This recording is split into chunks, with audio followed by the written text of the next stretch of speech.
Yo, what's good everybody, it's your boy Malcolm and I'm back for another video, and in today's video we are doing something that you guys have been asking me for a very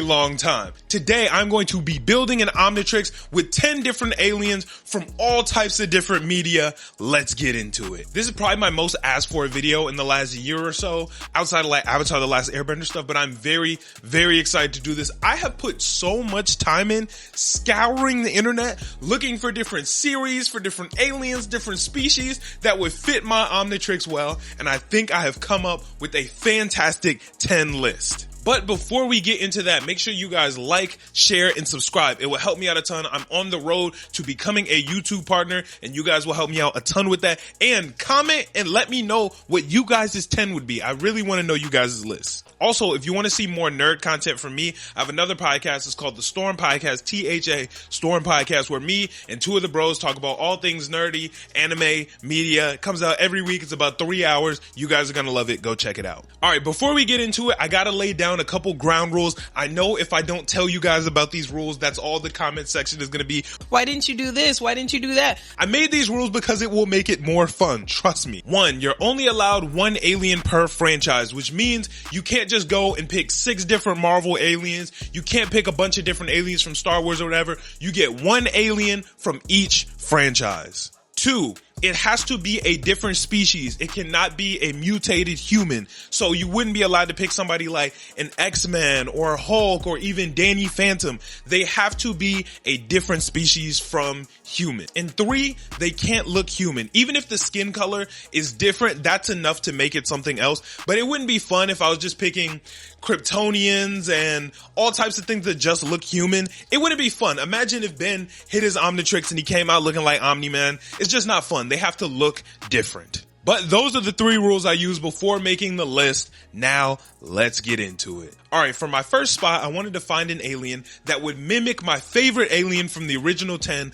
Upgrade. I needed something based in technology that could interface and do things of the sort. So my first alien pick is going to be a Cybertronian. You guys know what Cybertronians are. It's basically a transformer. So Bumblebee, Optimus Prime, Megatron, Jazz, all of them, that's going to be my first pick. They have the ability to go from these giant robots to turn into different vehicles, whether it's planes, airships, warships, whatever it is, they can be all of that. They also have the ability to interface with different technology similarly to how Upgrade can, so they would be able to plug into a computer, read different things, hack, find files, things of the sort. Not to mention they have specialized sensors, so you'd have heat vision, X-ray, ultraviolet, all types of things like that. And they also come with their own energy blasters and weapons. So if it comes down to it, we can really get down to scrap it. And they're fucking huge. So really, it's kind of like way big at the same time. I can brawl with it. I can use technology. I think a Cybertronian is probably the perfect thing to replace Upgrade. Is it as good as Upgrade? Probably not, but I feel like it's still gonna hit. Plus, I get the ability to do those cool Optimus Prime speeches with some punk rock going in the back. I'm excited. Cybertronian, first spot. Let's get it. All right. For spot number 2, I'm going to pick a white Martian from DC Comics. For those who don't know, in DC Comics, there are 2 different types of Martians. There are the white Martians and there's the green Martians. The white Martians are a lot stronger than the green Martians, and they can shapeshift. So if they really want to appear to be a green Martian, they'll just appear to be a green Martian like Miss Martian does most of the time. She does it in Young Justice in most of the comics. But Martians are fucking awesome. They have super strength, so it would always be good in a fight. They have flight, so they're good for travel. But the main reason I'm picking it is for the shape-shifting, the telekinesis, and the telepathy. It would be so OP to have the ability to move shit, turn into different things, and control minds. Now, obviously, you have to do a lot of training to really master those telekinetic and telepathic abilities, but it's still a high-class thing that will help all the time. There aren't many scenarios in which being a Martian wouldn't be beneficial to me. And on top of that, Martians also have regeneration, which is always going to be a plus for any alien. Now, granted, Martians are very weak to fire, but like, you just don't pick it if you're in a fire. If there's any situation where fire is going to be around, I'll pick one of my other 9 aliens. It's not a bad enough downside to eliminate all the upsides. Number 2 pick, Martian. For the third alien I'm going to be putting in my Omnitrix, I think I'm going to pick an alien that meant a lot to my childhood. I spent a lot of time watching the movies, spent a lot of time watching the TV show. I even had a couple plushies. I am going to be picking Experiment 626, better known as Stitch. As we know, Stitch is the best alien out of the 626 aliens that Jumba made because he is fucking awesome. Now, yes, Stitch doesn't do the best job speaking, communicating, or even really controlling himself, but I think all the other things he can do greatly outweigh that. Stitch has super strength, super speed and durability. He has 4 arms. Because he has 4 arms, a lot of people might be thinking that I'm picking Stitch in order to fill that 4-arm spot in the Omnitrix, but that is not true. I'm actually picking Stitch for my intelligence alien. A lot of people forget, because Stitch is so wild and does crazy stuff, they forget that he's actually a super genius. Stitch is a master of problem solving, technology, and strategy. You can't always tell because, yeah, he's wild as fuck, but he's smarter than probably every other alien that I have on this list, and probably most of the aliens y'all would have put on y'all list. Now, he's not gray matter level, but he is a fucking genius. So yeah, I'm gonna go ahead and put Stitch in the intelligence category for me. And unlike gray matter, he's intelligent and has battle capabilities. Great pick. For my 4th pick, I thought it was only right to pick the alien that I'm going to be using to replace 4 arms. That might have been bad phrasing, because you can never really replace 4 arms. He's always going to be in our hearts. But this is my 4 arms choice alien. For my 4th spot, I'm going to be picking a Shokan. For those who don't know, a Shokan is Goro's species from the Mortal Kombat franchise. And just like 4 arms, there's not a lot to him other than strength. Goro got 4 arms and a lot of power, and what more do you really need? He can beat the fuck out of you with super strength. He's kind of fast, but not that fast, but yeah, mainly he's just the strength pick. That's my 4 arms pick. Shout out Goro. I can't tell y'all how many times I've gotten my ass kicked by Goro playing Mortal Kombat before I became the GOAT. None of y'all can beat me in a 1v1. But before I was the Mortal Kombat GOAT, yeah, I used to lose to Goro a lot. So yeah, I know how strong he is, and I know he's a great pick. Goro wins. Fatality. As you guys have probably heard me say a billion times, when I originally started Ben 10, my favorite alien was Upgrade. But as they started to add more and more aliens, I found a new favorite in the original Ben 10 series, and that was Wildvine. So I wanted to find an alien that was a plant type alien that could fill that Wildvine spot. And I think I found the perfect pick. For my 5th spot, I'm going to be picking a Flora Colossus, better known as Groot.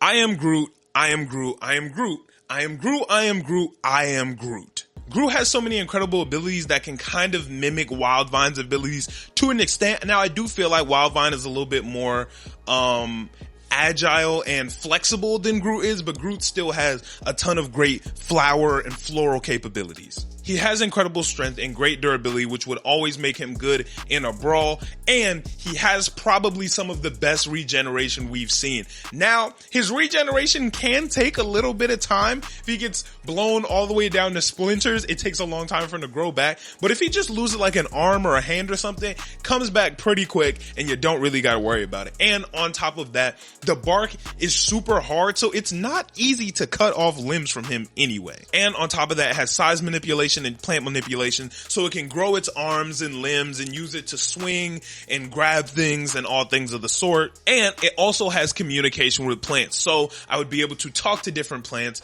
tell it to do shit and whatever. Now, granted, on this planet, plants aren't really that cool, but on other planets, it can talk to plants that can do shit like eat stuff and kill people and all that. I mean, here, I don't really know what some daisies is going to do in the scrap, but I could talk to plants if that's really what I wanted to do. As we all know, if you're going to build an effective Omnitrix, you're going to need a water alien. Our Earth is 70% water. If you want to be able to explore that, you need something that can go down there and really get it popping. So for my water alien, I'm going to be choosing a Fishman from the One Piece series, something like Jinbei or Arlong or something of the sort. I looked at a lot of different alien species that are good in the water, and there aren't many that are incredible in the water and also good outside of the water. That's why I felt like a Fishman was the best pick, because it's super effective in the water and it's still good outside of the water, which is missing from a lot of water species. Fishmen have strength and durability, which makes them good for a scrap, just like most of the aliens on my list. And obviously, they're good for swimming and breathing underwater. They are fast as shit when it comes down to getting under there. Not only that, but Fishmen also have the ability to use Fishman karate and Fishman jujutsu. This is really what turns Fishmen into the weapons that they are. Their bodies are great, but once you get down to that Fishman karate and you can really activate and use that shit to the fullest of its ability, you turn it up. And the Fishman jujutsu lets you use like the particles of water in the air and shit to really make shit happen. So yeah, you gotta put a Fishman as your water alien. I wish I could find something else, but Fishman is just the best I could find. So yeah, Fishman going in my 6th spot. Alien number 7. I love Cartoon Network. I watched it as a kid and I even watched it all the way up to a teenager in adulthood.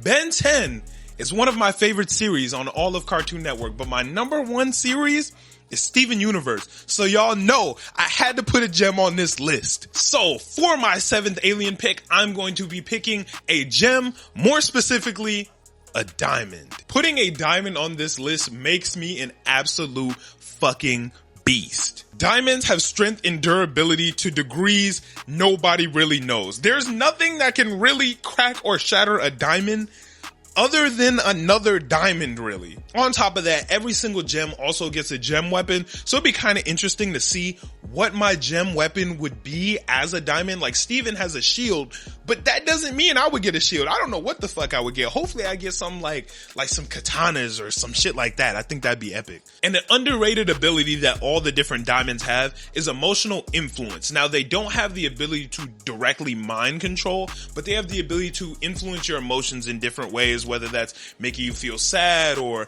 empathy or whatever that is. That's a pretty OP power to have if you pull up to the battle scene and have the ability to make people feel different things. I think that's going to be very useful. And the main reason I'm going to be adding a diamond to my list is for the healing and restoration abilities. A lot of Ben's aliens have the ability to heal themselves, but not many have the abilities to heal others. If I'm in a battle and I have a team, I want to be able to make sure they're good if they get taken out. If somebody gets a cut or a wound or even their arm blown off, the diamonds have the ability to do healing that not a lot of other species have the power to do. So yeah, I gotta put a diamond on my list. It would be perfect. Plus, hopefully I would get that voice of a gem so I could break out in the song randomly the way Steven and friends do. But that's not the main reason I'm putting it on the list. Now, I already have a water alien, so obviously you guys knew I needed a fire alien. I needed a heat blast, a swamp fire, something of the sort. For my 8th place position, I'm going to be picking a fire person, just like Flame Princess from Adventure Time. It was hard to find a good fire alien. I felt like it would be easier because I feel like that's something that's just so basic and is in every series, but it wasn't that easy to find a good one. So yeah, I'm comfortable with my pick, but I wish I could have thought of something better. But obviously we all know what fire people can do. They have the power of pyrokinesis, which means they can control all types of fire. Not only that, but they also have flight, which is super useful for any alien. It instantly boosts your stock value. They have size alteration, so they can make themselves bigger, smaller, and regeneration, which is always super useful. And an underrated ability that fire people have is combustion manipulation. Now, pyrokinesis is manipulation of fire, so you can shoot fire, control fire, but they have combustion manipulation, which kind of lets them just make things explode into fire or just explode in general. And that is an underrated ass ability. Alright, so we got a fire alien, we got a water alien, we got an upgrade type alien, we got something for intelligence, but we're missing a speedster. And I think I might have picked the best speedster you can have. This man got video games, TV shows, movies, clothes. It's the anthropomorphic hedgehog, Sonic the Hedgehog, going as my speedster. Gotta go fast. There's not much to talk about when we talk about Sonic. He's the fucking GOAT and he's the fastest there is. He's got super speed, super endurance, durability, and strength, which also makes him good for a combat brawler type alien. And his reflexes are second to none. If I want to get somewhere quickly or whoop somebody's ass in a hurry, Sonic is the best man for the job. And I don't know where them Chaos Emeralds at, but if for whatever reason I can find them and go Super Sonic, it's really over for y'all. Y'all know I couldn't put a Super Saiyan on the list list because it looks too human and goes against the rules. But Supersonic is damn near Super Saiyan, so I'm hoping I can find them emeralds and cause some chaos. For my last pick, I went through my entire list to see what I was missing. What did I need left to make this a 10 out of 10 Omnitrix that really filled all the needs? And I needed a ghost. Now here's the thing, it's hard to find a species that has ghost abilities that could really rival something like a Big Chill or a Ghost Freak. Now I'm gonna be honest, I don't think the alien I picked is good enough to really reach Big Chill levels, but I think it at least matches up to Ghost Freak. For my 10th alien, I'm going to be picking the ghost type Pokemon, Gengar. Now this was a hard decision because there are a lot of fucking ghost type Pokemon in the world of Pokemon, and it was really hard to decide which one I was gonna pick. The reason I picked Gengar is because he's my favorite. I like a lot of ghosts, but Gengar is the fucking GOAT. And we all know what Gengar can do. Has the ability of flight, has the ability of levitation. It can phase through walls, it's scary as hell, and it can use pretty much all the ghost type Pokemon attacks. Now, I don't know if that's good enough to be on Big Chill level. Personally, I don't think it is, but yeah, I think Gengar is probably better than Ghost Freak when we're looking at ghosts. So I think he was the right one to go with. And that right there is my 10 alien Omnitrix using different species from all types of different media. I feel like I did a pretty good job. I really want to know in the comments how y'all think I did, because this was a fun ass video. I'm glad y'all been asking for it, and I'm glad I finally did it. It took me a lot of time to go through all that media to find all these different aliens, but I'm feeling pretty proud of my list, and I feel like it can go up against a lot of y'all's. And please let me know in the comments what you guys' aliens list are. I want to see it. I want to debate about it. I want to know if you guys thought of some stuff that I just couldn't think of. I'm sure y'all can, but yeah, I want to see you guys' list very bad, and I want to hear your opinions on my list. And before we end this video off, make sure you guys like, share, and subscribe, because it would help me out a ton. These Ben 10 videos have been doing really good, and let me know what other Ben 10 videos you guys want to see from me, or just videos in general. Thank y'all so much for watching this video, and I will catch you guys in the next one. I'm out. Peace.